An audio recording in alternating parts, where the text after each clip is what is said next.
오늘 우리에게 주신 하나님 말씀은 열왕기상 20장 35절로 40절 말씀입니다. 43절까지 말씀입니다.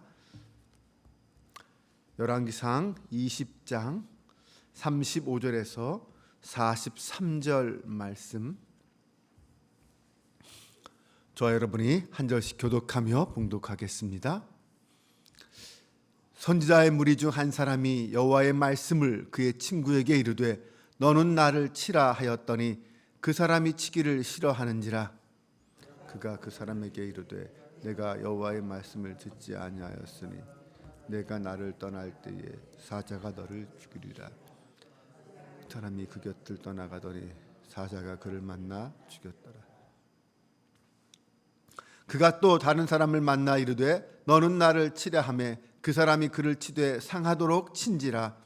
선지자가 가서 수건으로 자기의 눈을 가리어 변장하고 그 길가에서 왕을 기다리다가 왕이 지나갈 때에 그가 소리질러 왕을 불러 이르되 종이 전장 가운데에 나갔더니 한 사람이 돌이켜 어떤 사람을 끌고 내게로 와서 말하기를 이 사람을 지키라. 만일 그를 잃어버리면 내 생명으로 그의 생명을 대신하거나 그렇지 아니하면 내가 은 1달란트를 내어야 하리라 하였거늘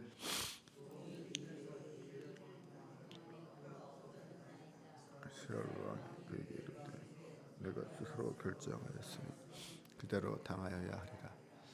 그가 급히 자기의 눈을 가린 수건을 벗으니 이스라엘 왕이 그는 선지자 중에 한 사람인 줄을 알아본지라. 그가 왕께 이르되 여호와의 말씀이 내가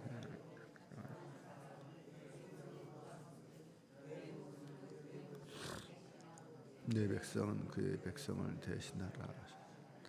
같이 봉독합니다. 이스라엘 왕이 근심하고 답답하여 그의 왕궁으로 돌아가려고 사마리아에 이르니라. 아멘. 할렐루야. 오늘도 주님께서 우리와 함께 하시며 우리의 앞길을 먼저 앞서 인도해 주실 줄로 믿습니다. 그 주님의 은혜 안에서 행복한 하루 살아가시기를 바랍니다. 오늘 본문 바로 앞에는 아람과 이스라엘의 전쟁 치르는 장면이 나옵니다. 그 전쟁에서 이스라엘이 이깁니다. 하지만 이스라엘의 아합 왕은 하나님의 말씀을 무시하고 아람 왕 벤하닷을 살려줍니다. 사실 전쟁에서 승리한 것은 이스라엘이 강해서가 아니죠. 아합 왕이 잘 싸워서가 아닙니다. 군사력적인 측면에서 보면 이스라엘은 아합의 상대가 되지 않았습니다. 그럼에도 하나님께서 이스라엘과 함께 하시고 도와주셔서 이스라엘에게 승리를 주셨습니다. 하나님이 이스라엘을 승리하게 하신 이유는 아람 왕이 벤하닷이 하나님을 무시하고 하나님이 역사의 주인이심을 인정하지 않는 그러한 발언을 하고 그러한 삶을 살았기 때문이었습니다. 그래서 그를 심판하기 위해서 이스라엘을 들어서 사용하신 것이었습니다. 그런데 하나님이 심판하시려고 하는 그 벤하닷을 아합이 살려주었습니다. 벤하닷은 자기 아버지가 빼앗았던 이스라엘의 성읍들을 다시 돌려주겠다, 다메섹에 이 아합의 이름의 거리를 만들어 주겠다라는 유혹으로, 그런 달콤한 유혹을 통해서 이 아합으로부터 목숨을 부지하게 됩니다. 그래서 본문은 결국 그 벤하닷에 대한 심판이 이제는 아합에게 임할 수밖에 없다라는 경고를 한 선지자가 하는 이야기를 기록하고 있습니다. 네, 맞습니다. 자격 없는 우리가 이 땅에서 승리하는 삶을 살게 되는 것은 전적으로 하나님의 은혜입니다. 하나님의 은혜 아니면 우리는 온전히 살아갈 수 없는 존재죠. 그러므로 우리가 가져야 될 자세는 언제나 겸손입니다. 하나님 앞에서 하나님이 나와 함께 하시고 하나님이 나를 지켜주시고 하나님이 나를 살려주시지 않으면 나는 이 땅에서 온전히 살아갈 수 없다라는 인식 속에 겸손하게 살아가는 것이 중요합니다. 하나님이 주신 영적 승리 후에 오히려 교만해서 버림받고 심판받는 일이 없도록 우리 스스로 우리를 지켜야 합니다. 오늘 본문은 심판받지 않으려면 어떻게 해야 하는지를 우리에게 가르쳐 주고 있습니다. 한 선지자가 하나님의 명령에 따라 자기 친구를 찾아가서 친구에게 나를 치라라고 말합니다. 하지만 친구 입장에서 그게 쉬운 일입니까? 아무런 이유 없이 친구를 때려야 한다는 것은 있을 수 없는 일이죠. 그래서 거절합니다. 그런데 결국 그 거절은 하나님의 명령을 거절한 것이 되었습니다. 그래서 그 친구는 헤어진 다음에 사자에게 죽임을 당합니다. 결국 다른 사람을 통하여서 선지자는 자신을 치라 하고 그 다른 친구가 그 친구를 선지자를 쳐서 그 사명에 성공하게 됩니다. 만약 첫 번째 친구가 순종했다면 그는 하나님의 일을 돕는 하나의 도구로 잘 쓰임 받을 수 있었을 것입니다. 네, 그렇습니다. 왜냐하면 그 모든 과정 하나하나가 하나님이 아무 의미 없이 주신 명령이 아니기 때문이죠. 이 선지자가 아합을 설득하고 아합에게 보다 효과적으로 너의 잘못이 무엇인지를 설명해 주기 위한 하나의 과정이었습니다. 그 과정에서 선지자의 친구가 쓰임 받게 된 것이죠. 하나님의 일은 그렇게 이루어집니다. 여러 사건, 여러 사람들의 손길이 모여서 그 일이 만들어집니다. 거기에 내가 어떻게 쓰임 받는가는 정말 중요합니다. 우리가 하나님 앞에서 다양한 일들을 감당할 때 어떤 과정에서 어떤 사람으로 쓰임 받는가를 스스로 묵상해야 하고 온전히 의로운 자리에 꼭 필요한 자리에 쓰임 받을 수 있도록 우리 자신을 지키고 헌신해야 합니다. 친구를 치라라는 말 여러분 쉽게 지킬 수 있습니까? 잘 안 되는 일입니다. 할 수 없는 일이죠. 그런데 그 명령이 누구에게서 나왔는지가 중요하죠. 하나님으로부터 시작된 명령이라면 그것은 거부할 수 없는 하나님의 뜻입니다. 하나님의 명령에 불순종하는 일은 있을 수 없습니다. 때로는 하나님께서 우리의 생각과 이성으로는 이해하기 어려운 일들을 시키시죠. 그런 명령을 하실 때도 있습니다. 우리는 하나님의 사람으로서 피조물로서 때로는 이해하지 못하는 일에도 순종해야 할 때가 있습니다. 그때는요, 바로 거절하기보다는 우리의 생각을 초월하시는 그 하나님을 믿고 그 하나님의 뜻이 과연 어디에 있기에 이런 말씀을 하실까라고 그것을 깨닫기 위해서 애써야 합니다. 물론 그렇다고 우리가 하나님의 그 오묘하신 뜻들을 다 알거나 이해할 수 있는 것은 아닙니다. 그래서 때로는요, 무조건 먼저 신뢰하고 순종해야 할 때가 있습니다. 그리고 나면 나중에 하나님이 이래서 이렇게 말씀하셨구나, 이래서 이 길로 인도하셨구나 깨닫게 될 때가 올 것입니다. 하나님의 말씀을 내 마음대로 먼저 판단하고 거절하는 자는 결국 하나님께 불순종한 자가 되어 심판의 대상이 되었다라는 것을 알아야 합니다. 선지자는 결국 상처 입은 병사가 되었습니다. 그래서 병사로 자기 자신을 변장하고 아합이 지나가는 자리를 지켜서고 있었습니다. 아합이 다가오자 아합을 불러 자신의 상황을 이야기하죠. 설명해 줍니다. 전쟁에 나갔는데 한 사람이 포로를 잡고 와서 자신에게 그 포로를 지키라고 명령했다는 것입니다. 만약 그 포로를 놓치게 되면 자기 목숨을 가져가거나 은 1달란트를 배상해야 한다라고 말했다는 거죠. 그런데 지금 자기가 포로를 잃어버렸다라고 말합니다. 내가 지금 어떻게 해야 하냐라고 물었습니다. 네, 은 1달란트는요 사실 병사가 갚을 수 없는 큰 돈입니다. 결국 그는 자기 목숨을 내어놓을 수밖에 없는 상황입니다. 그러자 아합은 뭐라고 말합니까? 그 상처 입은 병사를 향하여 처음 약속한 대로 지켜야 한다라고 단호하게 말합니다. 네, 하지만 결국 이 기준, 약속을 지켜야 한다는 그 기준은 아합에게 먼저 적용되어야 하는 것 아닙니까? 아합은 그 약속을 지키지 않은 사람이었거든요. 네, 하나님이 자기 손에 붙여 붙여준 베나닷을 죽이지 않았고 오히려 조약을 맺고 베나닷을 풀어주었습니다.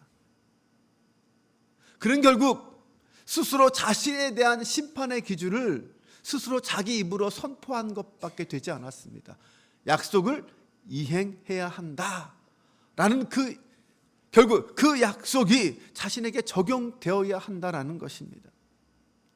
자신의 잘못을 깨닫지 못하고 다른 사람에게 엄격한 심판의 어떤 기준을 적용해 버렸던 이 아합의 이중적인 모습을 통해서 어쩌면 우리는 오늘 우리의 모습을 돌아볼 수 있을 것입니다. 사람은요, 예수님 말씀처럼 자기 눈에 있는 들보는 보지 못하고 다른 사람 눈에 있는 티눈을 보는 사람들이 우리들의 모습 아닐까요? 자신의 잘못은 깨닫지 못한 채 다른 사람을 판단하기 좋아하는 것이 우리의 모습 아닙니까? 우리는 이런 어리석음에서 벗어나야 합니다. 그러기 위해서는 하나님의 기준을 붙잡아야 합니다.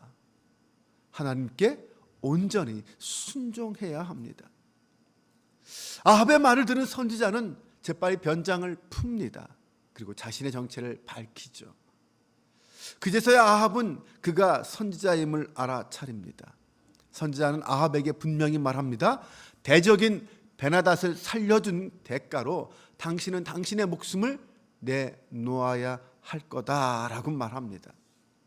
아합은 전쟁에서 승리를 주신 그 하나님의 뜻을 깨달아야 했고 그 뜻을 지키고 순종해야 했습니다. 하지만 그는 자기 생각대로, 아니 자기 욕심대로 했습니다. 그리고 선지자를 통하여 자신의 잘못이 무엇인지를 깨닫게 되었음에도 불구하고 그는 회개하지 않았습니다. 그는 근심하고 답답하여 자기의 왕궁으로 돌아갔다. 성경은 그렇게 말합니다.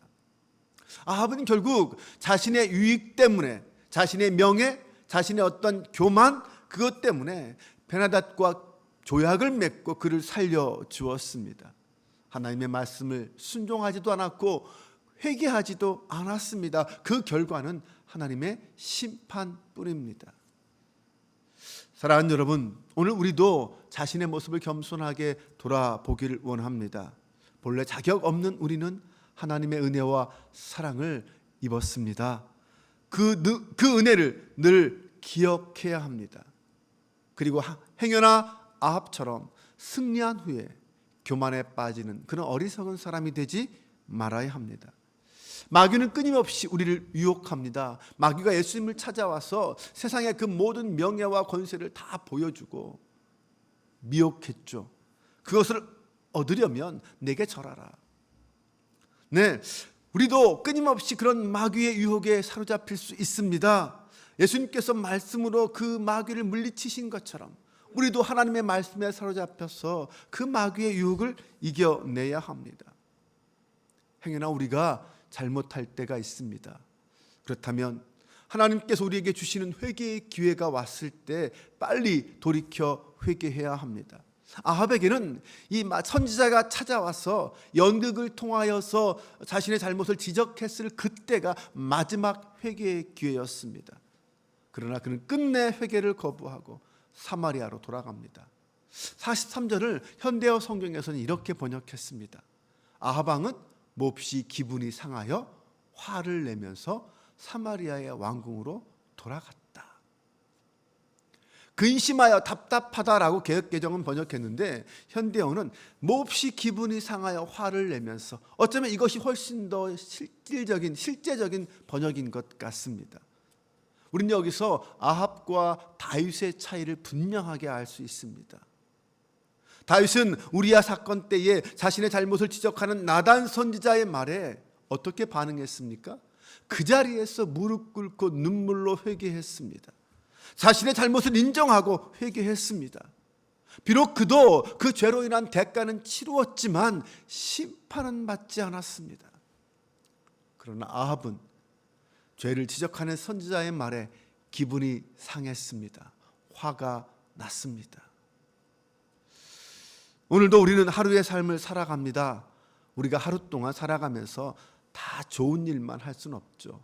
잘만 할 수는 없습니다. 때로는 실수도 하고 넘어질 수도 있습니다. 잘못할 수도 있죠. 중요한 것은 그런 나의 연약함을 겸손히 고백하고 인정하는 것입니다. 그리고 그 마음으로 하나님 앞에 나와 겸손히 회개하며 하나님의 뜻을 다시 묻고 내 삶을 순종의 삶으로 돌이키는 것입니다. 이것이 오늘 하나님께서 우리에게 원하시고 하나님이 기뻐하시는 삶의 모습입니다. 오늘도 그렇게 우리의 삶을 만들어가고 하나님 앞에 살아가는 저와 여러분 되시기를 바랍니다. 기도합니다. 하나님, 오늘 우리를 겸손한 하나님의 자녀로 불러주심에 감사합니다. 나의 양심과 믿음을 고백하며 순종함으로 나아가는 저희들 되게 하여 주옵소서. 나의 이 땅에서의 삶이 하나님으로부터 말미암았음을 고백하며 하나님의 뜻과 계획을 먼저 살피는 깨닫는 저희가 되게 하여 주옵소서.